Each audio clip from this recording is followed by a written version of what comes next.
దేవుని పరిశుద్ధ నామానికి స్తుతి కలుగును గాక. దైవ వాక్ అని డైలీ కార్యక్రమానికి ప్రేమతో మిమ్మల్ని ఆహ్వానిస్తూ ఉన్నాను. ఉదయకాలపు శుభములు దీవెనలు మీకు మెండుగా కలుగును గాక. ఈ రోజంతా ప్రభు మిమ్మల్ని దీవించాలని మనసారా దీవిస్తూ ఉన్నాను, ఆశీర్వదిస్తున్నాను. దేవుడే తన యొక్క కృప అధికం చేసి శుభములతో మిమ్మల్ని నింపునుగాక. ఆమె ఈరోజు వాక్యం కొరకు పిలుపులకు రాసిన పత్రిక 4వ అధ్యాయం 6వ వచనం చదువుతున్నాను.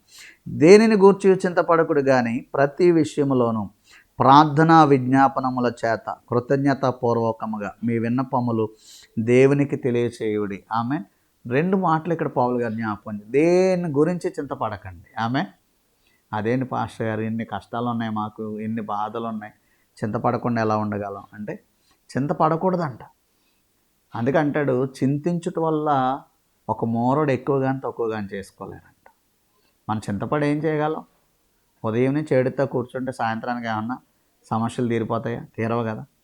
చింతపడొద్దు. మరేం చేయాలి? పౌలు గారు అంటున్నాడు, ప్రతి విషయంలో ప్రార్థనా విజ్ఞాపనల చేత కృతజ్ఞతాపూర్వకంగా మీ విన్నపాలు దేవుని తెలియచేయండి. మీ విన్నపాలు దేవుడు తెలియచేయండి. ఎలా చేయాలి? కృతజ్ఞతాపూర్వకంగా. చింతపడటం మానేసి దేవునికి కృతజ్ఞతతో విన్నపాలు చెప్పుకోండి. అంటే స్తుతిస్తూ మీ విన్నపాలు చెప్పుకోవాలి. కృతజ్ఞత కలిగిన ప్రార్థన. ఆమె కన్నీటి ప్రార్థన తెలుసు, ఆజ్ఞాపించే ప్రార్థన తెలుసు, రోషంతో చేసే ప్రార్థన తెలుసు. ఖచ్చితంగా అడుగుతాం, ఎందుకు చెయ్యు అని అడుగుతాం కదా, అవన్నీ తెలుసు మనకి. కానీ ఈరోజు ప్రభు అంటున్నారు, కృతజ్ఞతతో చేసే ప్రార్థన వినపాలు తెలుసా అంటే థ్యాంక్స్ చెప్తూ, నీ జీవితంలో ఏ పరిస్థితి అయినా థ్యాంక్స్ చెప్తూ దేవునికి వినపాలు చెప్పుకోగలవు. ఏమంటే చాలా భయంకరమైనటువంటి హెల్త్ రిపోర్ట్ వచ్చింది, సివియర్ రిపోర్ట్ వచ్చింది, ఎలా థ్యాంక్స్ చెప్పగలవు?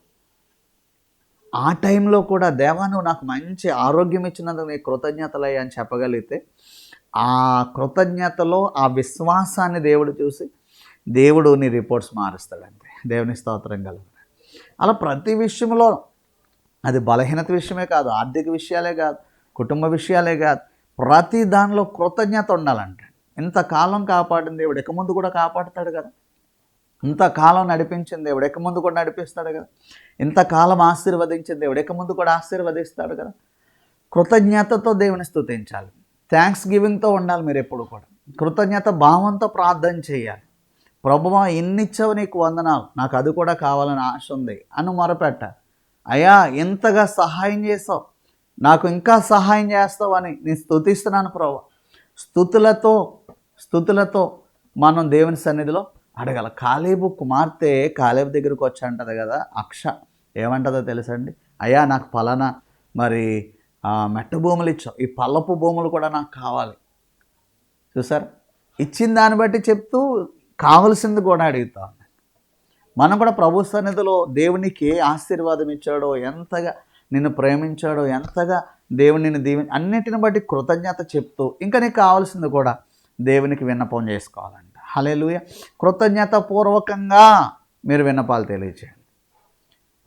చింతపడకండి, బాధపడకండి. కలిగిన కష్టం, కలిగిన నష్టం దేవుని తెలియచేయండి. ఎందుకంటే కష్టాలన్నీ తీర్చువాడు ఆయన, నష్టాలన్నీ తీర్చువాడు ఆయన, కొదువులన్నీ తీర్చువాడు ఆయన. నీకు సహాయము దేవుని యొద్దే కలుగుతుంది. హల్లెలూయా. దేవుడే నిన్ను విమోచిస్తాడు, దేవుడే నిన్ను తప్పిస్తాడు, దేవుడే నీకు సహాయం చేస్తాడు. కాబట్టి ప్రభువు దగ్గర మీ విన్నపాలు తెలియజేసుకో. ఆ తెలియజేసేది కృతజ్ఞతతో తెలియచేయండి. హల్లెలూయా.